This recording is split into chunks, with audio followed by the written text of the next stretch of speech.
So ngayon, ito yung sunod. Nako, ano yung sunod, Kent? Ito na. Isulat ko lang ha. Pulong Duterte.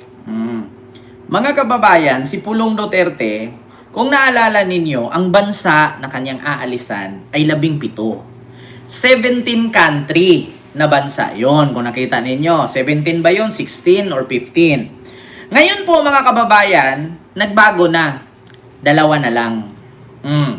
Kasi, pula yun, Kent. Oo, Ma'am Ganing Archula. May ads po tayo, po kayo mag-skip. So, ngayon mga kababayan, ito po yung nangyari. Kung naalala ninyo, si Pulong, napuna kasi ng taong bayan na bakit napakaraming bansa ang kanyang liliparan at ang kanyang dadaanan.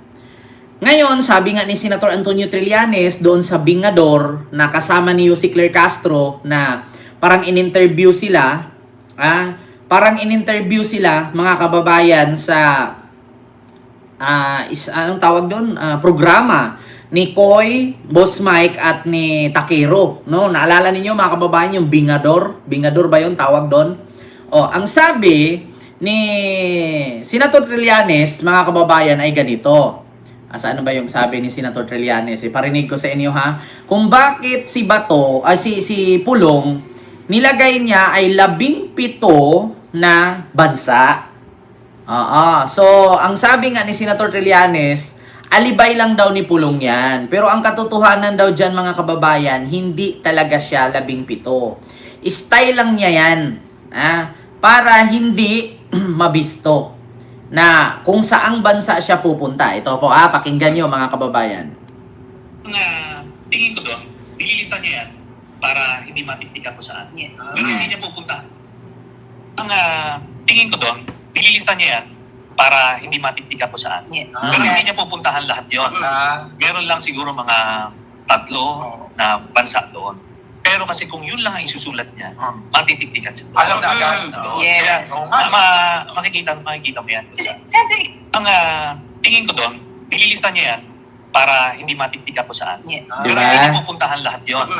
Meron lang siguro mga 3 na bansa doon. Pero kasi kung yun lang ang isusulat niya. So, tama nga si Senator Trillanes, no? Ang pinaka-importanting bansa diyan, 3 o 2 lang. So ngayon mga kababayan, according dito sa bago ngayong balita, instead of 17, 2 countries na lang, Australia and Netherlands. So ngayon mga kababayan, hindi po ba kayo nagtataka kung bakit Australia at Netherlands na lang? Kasi mga kababayan, ang Australia, pwede kang mag-seek ng asylum dyan. Ang Netherlands, pwede kang mag-seek ng asylum dyan or mag-apply ng asylum. So sa madaling salita mga kababayan, no?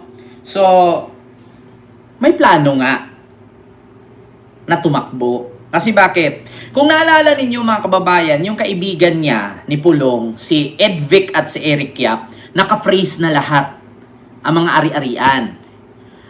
Air asset, pera, kayamanan, bank account, lahat naka-freeze na. So ngayon mga kababayan, meron ngang mga kumakalat ngayon sa ibang vloggers, sa ibang media, na hindi ba daw mangyari na itatakbo ni Pulong ang kanyang mga kayamanan? Itatago ni Pulong ang kanyang mga kayamanan? Kaya nga, bakit mo kailangang ilagay na 17 countries kung 2 o 3 lang ang importanteng bansa na pupuntahan mo? 'Di ba? Kaya nabisto ni Sentry na hindi yan lahat talaga pupuntahan niya. Either 3 na bansa lang yang main na pupuntahan niya. Pero yung nilagay niyang 17 country dyan, para ang tao malilito. Napakadami naman. Kahit ang government or ang otoridad, malilito na dumaan siya sa ganito, dumaan sa ganyan. Pero which is, mga ano lang niya yan, mga connecting flight lang yan. Kaya niya sinulat ng ganyan para hindi agad-agad mabisto kung saan siya pupunta. Diba? So yun po yun mga kababayan. Ngayon, hindi siya pinayagan kasi syempre. Nililista niya yan para hindi matitika ko saan. Pero hindi niya pupuntahan lahat yon. Meron lang siguro mga 3 na bansa doon. Pero kasi kung yun lang ang isusulat niya, matitiktikan siya. Alam na agad. Yes. 'Di ba? Matitiktikan siya. Oh. So ngayon mga kababayan, ito po yung balita. Asaan na ba yan, Kent? So ito na mga kababayan, si Pulong ay ito po. Revised travel na. Ito po ay mula sa Pilipinas Today post sa kanilang page. So ayun po. Nakalagay, revised travel request ni Pulong Duterte, 2 bansa na lang ang bibisitahin. According ng Kamara. Binago ni Davao City 1st District Representative Paulo Duterte ang kanyang hiling na travel clearance mula sa naunang plano na 17 bansa na ngayon ay Netherlands at Australia na lamang, ayon sa isang opisyal ng Kamara. Nako po.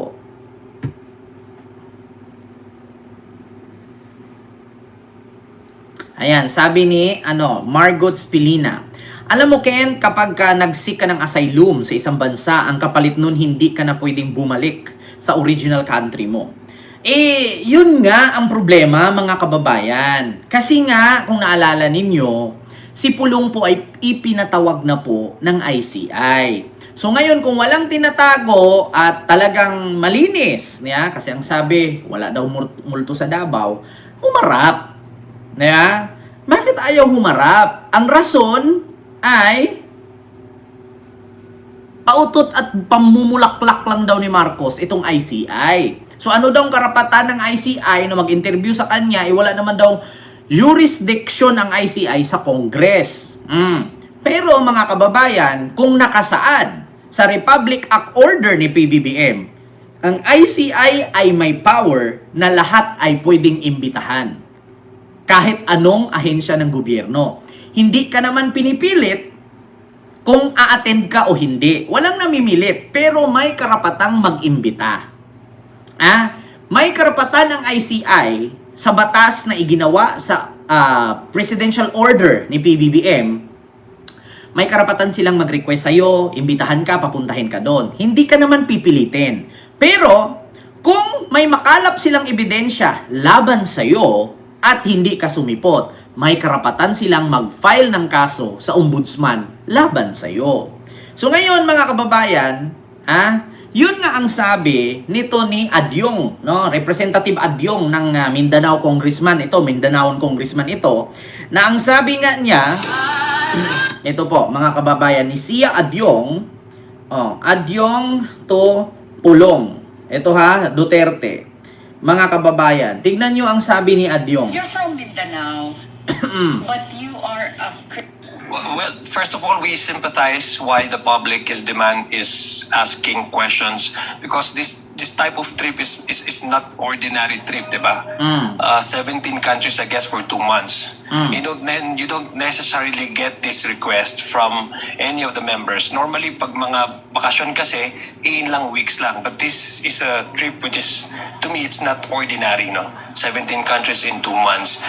At the time when the public demands that all public officials have to be present, especially we're talking about the ongoing investigation and the fear of the public that some of these names who were mentioned already might use this as a way to evade the investigation. So we sympathize with that kind of apprehension from the public, and we understand that. But as to why there's a need for Congressman Pulong Duterte to travel to 17 countries for the span of 2 months, that's a question that I think should be answered by him. So sa madaling salita mga kababayan, ang ibig sabihin ni Sia Adyong doon, ni Congressman Adyong, baka daw, itong travel niya ng 17 countries for 2 months, baka gawin niya itong alibay para takasan itong investigasyon. Kasi alam naman po natin mga kababayan na si Pulong po ay nakasali po ang kanyang pangalan na isa po sa may 80 ka-project sa DPWH na may anomalya. Paalala lang mga kababayan, totoo po yan. So, baka daw, hindi po ordinaryo mga kababayan. Hindi daw po ordinaryo itong 17 countries for 2 months. Bakit ganun po katagal? 2 months. Diba? For 17 countries. Not ordinary. Baka daw itong travel na to ay gagamitin niya to invade the investigation. So ibig sabihin, tatakas or gawin niyang rason para hindi siya maka-attend.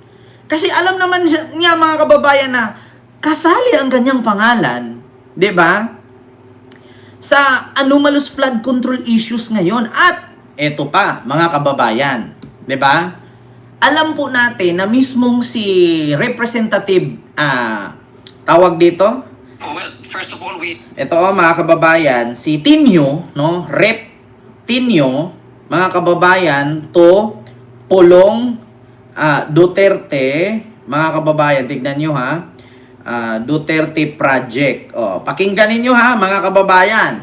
Sabit si Pulong. Hindi lang umano ghosting ang issue ng flood control projects sa distrito ni Davao City Representative Pulong Duterte. Ang ilan daw sa mga ito, doble ang pondo para sa magkaibang kontraktor.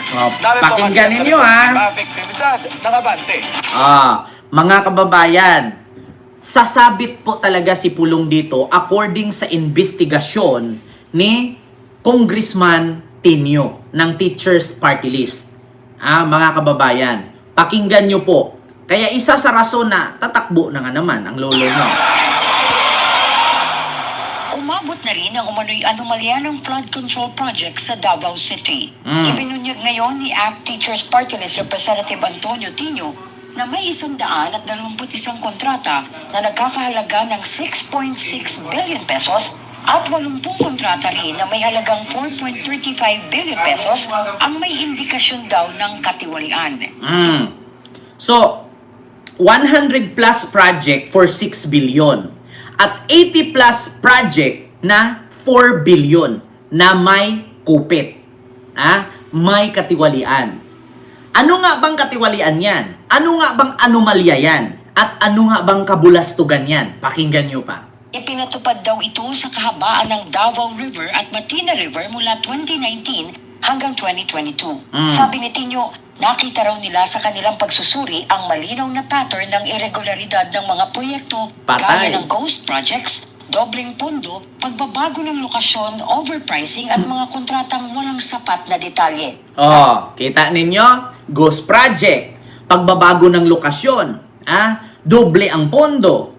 Minsan, may pondo, walang project. Minsan, may pondo, dalawang pondo, isang project. Same location, same project, dalawa ang kontraktor, dalawa ang pondo.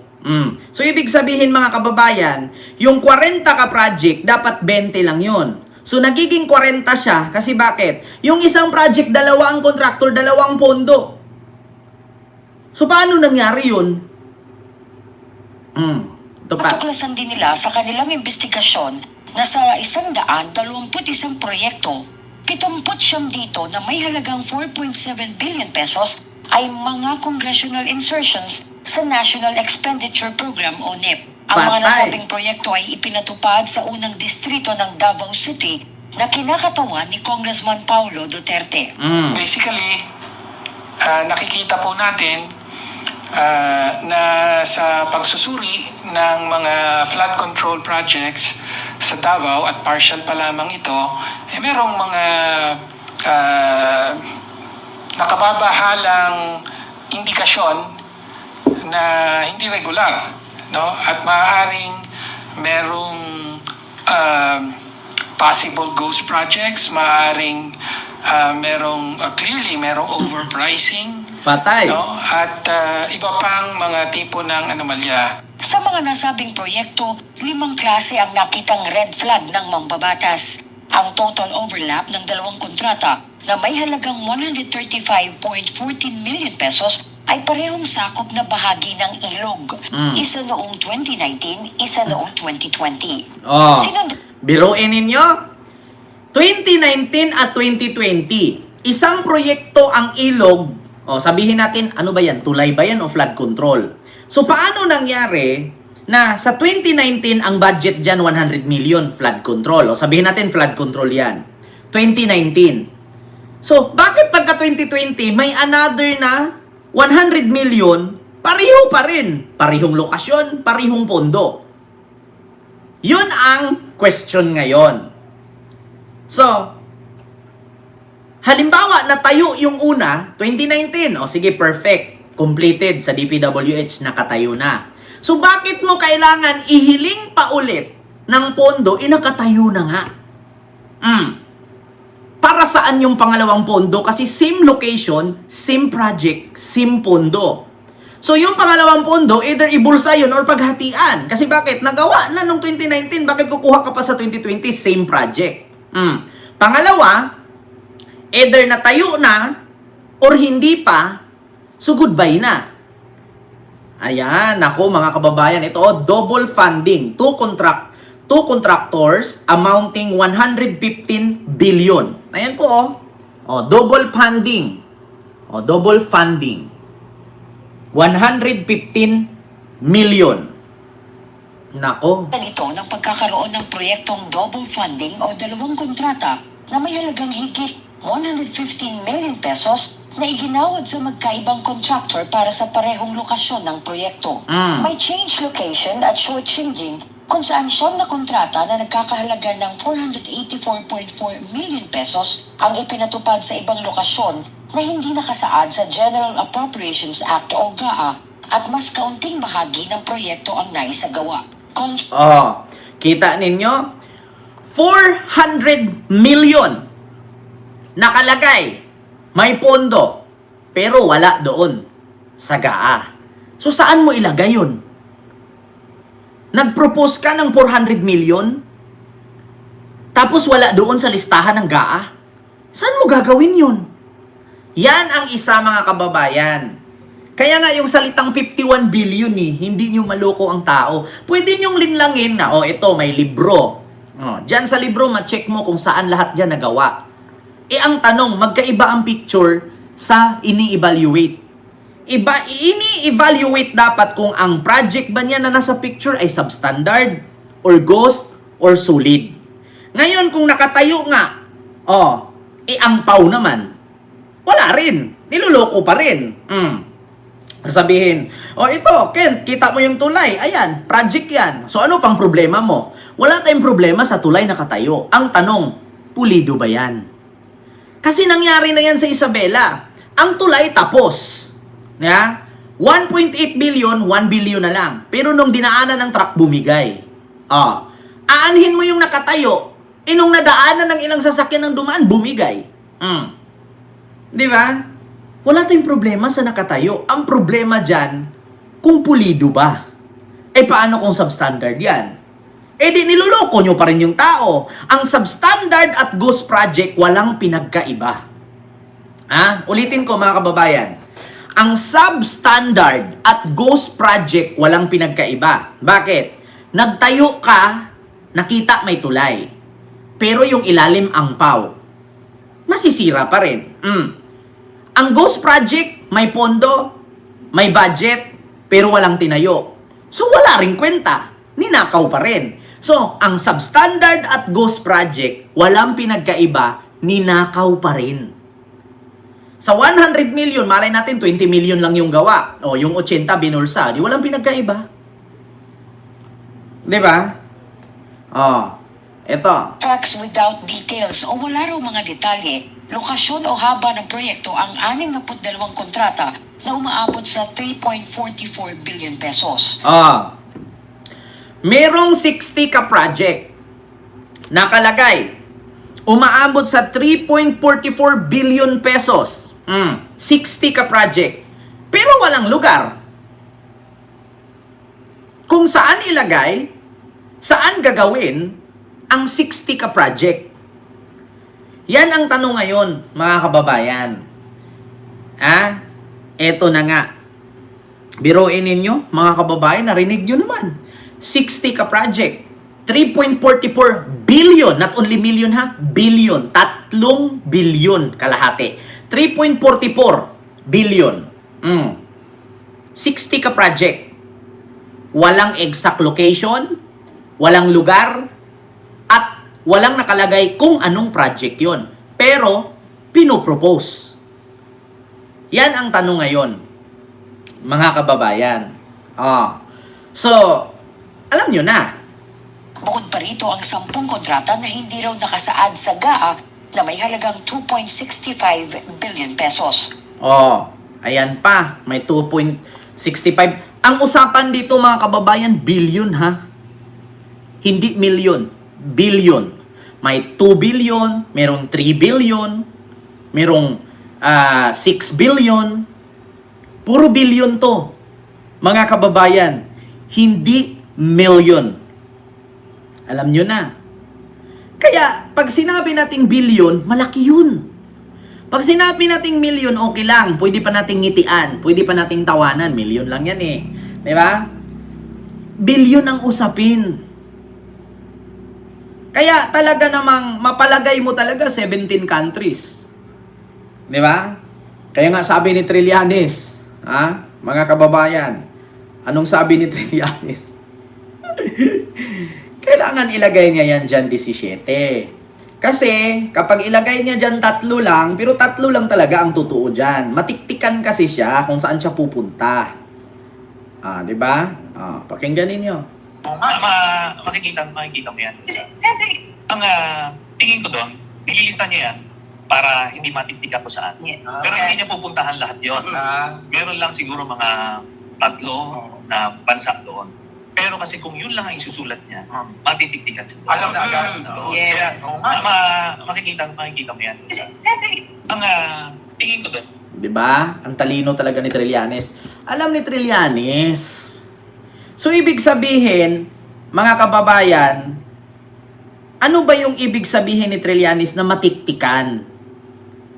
Yun ang aking katanungan ngayon. Ito tanong lang ha. Ano bang ibig sabihin ni Senator Trillanes na matiktikan kasi siya kung ilagay niya 3 lang?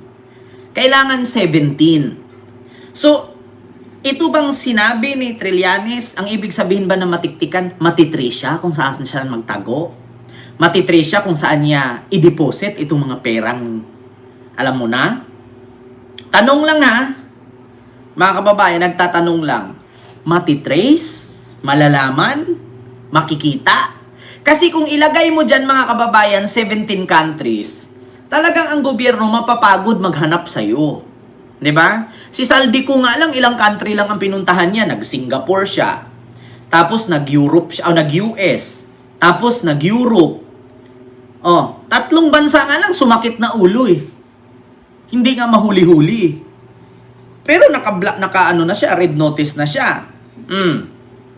So, paano pa yung 17 countries?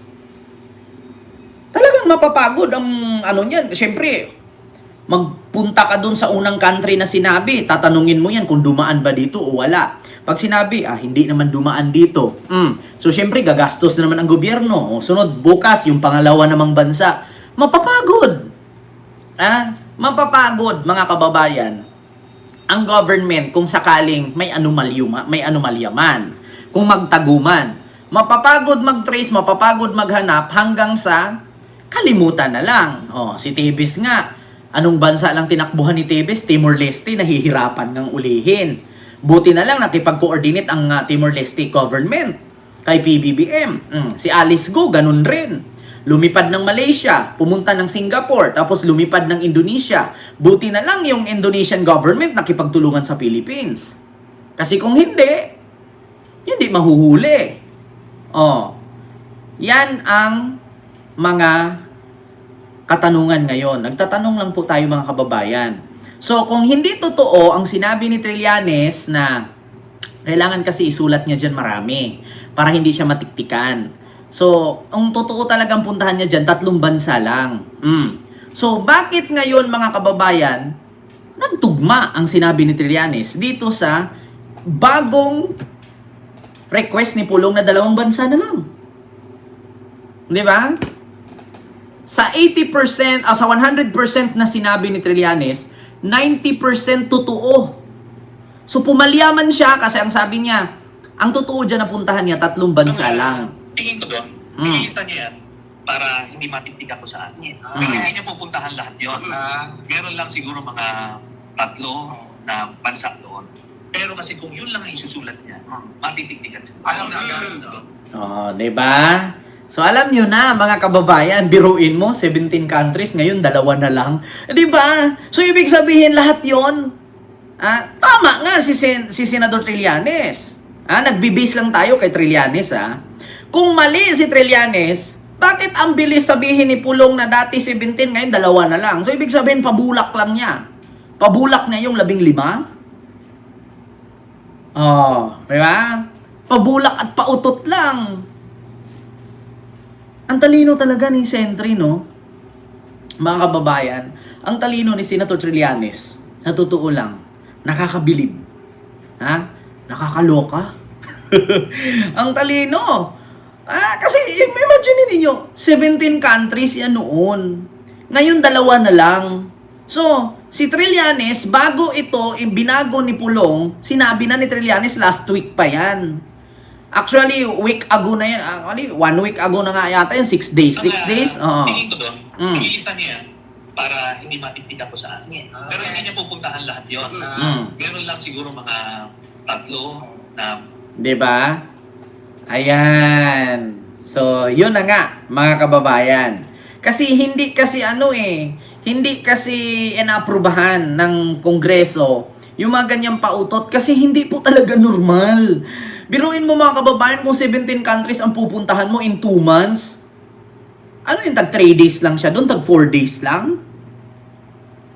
4 days lang siya. Tapos mag-hotel siya. Tapos matulog lang siya ng 2 araw. Picture-picture. Tapos alis na naman. Ibang bansa na naman. Mga kababayan, 5 milyon kulang. Sa 17 countries, 5 milyon kulang. Bakit? Sa pamasahe mo pa lang. Tapos, hindi po pwedeng ikaw lang mag-isa yan. Siyempre, isasama mo yan. Mahal mo sa buhay. Nandiyan yung pamilya mo. O, sabihin mo, ang pamilya mo, composed of 6. O, 3 anak. Tapos, 4 na anak. 2 kayo mag-asawa. So, 6 kayo. Magkano pamasahe ninyo? Take note, pag pumunta ka na ibang bansa, ang pinakamababa, lalo pag mga visa country, kailangan may mga pocket money pa kayo show money. At saka kailangan, ang ticket ninyo dyan, 60,000 pataas yan. Correct me if I'm wrong kasi hindi pa ako nakapunta sa mga visa country. Pagkakalam ko, 60,000 pataas yata ang ticket dyan. So alam niya. Alam na mga kababayan, alam ni Trillanes. Sir Bien, hello po. Kay Ma'am Alma Phillips, hello po. Diba? So, yun yung katotohanan, mga kababayan. Nako, alam nyo na. So, ito, mga kababayan, kaya sinabi ni Pulong na maraming bansa ang puntahan para di siya matatagpuan. Kaya nga, para malilito nga ang government kung sakaling ma-wanted siya. So, ito, mga kababayan, yung sunod nating pag-uusapan. Ano yan, Kent? Yung sunod nating pag-uusapan. Ito po, may ads po kayo mag-skip.